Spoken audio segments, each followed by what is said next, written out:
नमस्कार प्रणाम भैया लोग, हम गीतकार वकील बागी बहुत बहुत स्वागत बा आप सबका हमारा चैनल कवि की रचना में। तो जैसन कि भाई लोग कल हमारा गाना पर दो भाई लोग कमेंट के ले रहा कि भैया हमके हे ट्रैक पर गाना लिख दी, तो दोनों भाई लोग का फरमाइश पूरा हो गई बा। आज एगो जैसन कि देखत बानी स्क्रीन पर कमेंट कुलदीप कुमार का गाना रहला खेसारी जी के ट्रैक पर बहुत सुंदर, तो उनकर गाना हम लेके आयल बानी आज। दूसर का भाई का गाना शाम हो सके तो मिल जाए आप सबके, नहीं तो कल सवेरे कन्फर्म आई। तो लेहल जा गाना के सुनावे से पहले एगो बात आपो के यदि कोनो फरमाइश बा कि भैया हमके हे गाना पर गाना चाहत बा तो कमेंट बॉक्स में आप कमेंट करके बता सकिला। बहुत जल्द आपका फरमाइश पूरा करे के कोशिश करब।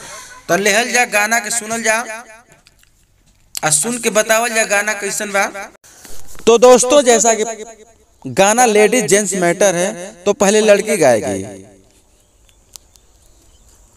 डाला जनो देवरू हो हमरा से सट के, चिथड़ा हो गइल बसाया साड़ी फट के। डाला जनो देवरू हो हमरा से सट के, चिथड़ा हो गइल बसाया साड़ी फट के। दूर तनी हटा रंग लगावा नहीं, तो लइकवा गाई। डाले दे रे भौजी तन भीतर रंग जनाई नहीं, डाले दे रे भौजी रंग भीतर तनी बुझाई नहीं। तो हाँ भाई लोग गाना सुनने जा कैसन लगल, आशा बा अच्छा लगल हुई तो लाइक करी जा। अगर अच्छा लगल हो के तो कोनो कमी बात हो के बतावल जा। ये गाना के बिल्कुल फ्री में गाई, कोनो भाई गा सकेला। तो ऐसे सुंदर सुंदर मैटर पावे खातिर हमारा चैनल के अब तक सब्सक्राइब नहीं कैली तो कर लें। अंतरा यही से टाप लिखल बा भाई लोग, तो लेहल जा अंतरा सुन ले जा। ट्रैक पता हो गल हुई, अगर ना मालूम हुई तो गाना के लास्ट में बतावत बनी कौना ट्रैक पे बा। होली का दिन हवे छोड़ी ही कैसे भौजी, आवा रंगवा से तुहार भर दी हौदी। पहला लागता रे सगर भी जलबा शरीर हो, साज हो गइल बा होली आई आगे फिर हो।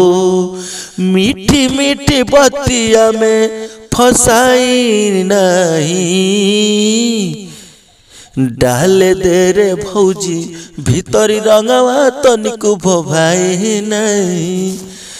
तो डाले दे रे भौजी तहनी भीतरी रंग भोभाई नहीं। रंग पिचकारी देखा बाटे तो यार हो, छुट्टी नहीं ऐसन रंगमा डालबू चोटकार हो।